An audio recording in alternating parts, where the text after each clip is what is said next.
April 1ஆம் தேதி கணித வரலாறுல இது ரொம்பவே ஒரு ஸ்பெஷலான நாள். அது ஏன்னு உங்களுக்கு தெரியுமா? யோசிச்சு பாருங்க, இதே ஒரு நாள்ல பல நூற்றாண்டுகளுக்கு முன்னாடி வாழ்ந்த சில மேதைகள் இந்த உலகத்தையே மாத்திருக்காங்க.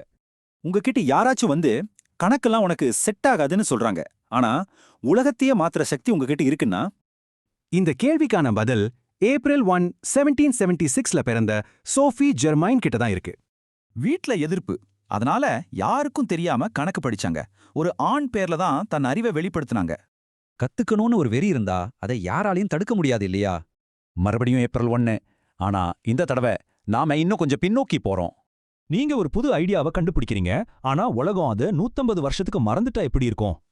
இந்த மர்மத்தோட தொடர்பு ஏப்ரல் 1, 1640ல பிறந்த ஜார்ஜ் மோர் கிட்ட இருக்கு. ஒரு காம்பஸ் மட்டும் போதும், ஜாமெட்ரியில எதை வேணா வரையலான்னு அவர் நிரூபிச்சாரு. செம்ம புரட்சிகரமான ஐடியா. ஆனா பாருங்க, அவரோட புத்தகம் தொலைஞ்சு போய் 150 வருஷம் கழிச்சுதான் மறுபடியும் கிடைச்சதே. ஒரு நல்ல ஐடியாவுக்கு அழிவே இல்ல, அது சரியான நேரத்துக்காக சும்மா காத்துட்டு இருக்கோம், அவ்வளவுதான். டேட் அதேதான். இப்ப நம்ம கொஞ்சம் வருஷத்தை முன்னாடி தள்ளி போலாம். ஷெர்லாக் ஹோம்ஸோட பெரிய எதிரி, ஒருவேளை அவர் நிஜமாவே ஒரு கணித மேதையா இருந்தா? அந்த கிரிமினல் மைண்ட் பேரு ஜேம்ஸ் மொரியார்ட்டி. பிறந்த நாள் ஏப்ரல் 1, 1835. பைனாமியல் தியரம் பத்தி ஒரு பேப்பரே எழுதியிருக்காரு. ஷெர்லாக்கே இவரை நெப்போலியன் ஆஃப் கிரைம்னு தான் சொல்லுவாரு. ஆனா இங்க தான் ஒரு ட்விஸ்ட். ஜேம்ஸ் மொரியார்ட்டி உண்மையில வாழ்ந்த ஆள் கிடையாது. அவர் ஒரு கற்பனை கேரக்டர். அப்புறம் என்ன, கணக்குல கூட சில பெரிய தலைங்க நம்ம கற்பனையில மட்டும்தான் இருக்காங்க. ஹாப்பி ஏப்ரல் ஃபூல்ஸ் டே.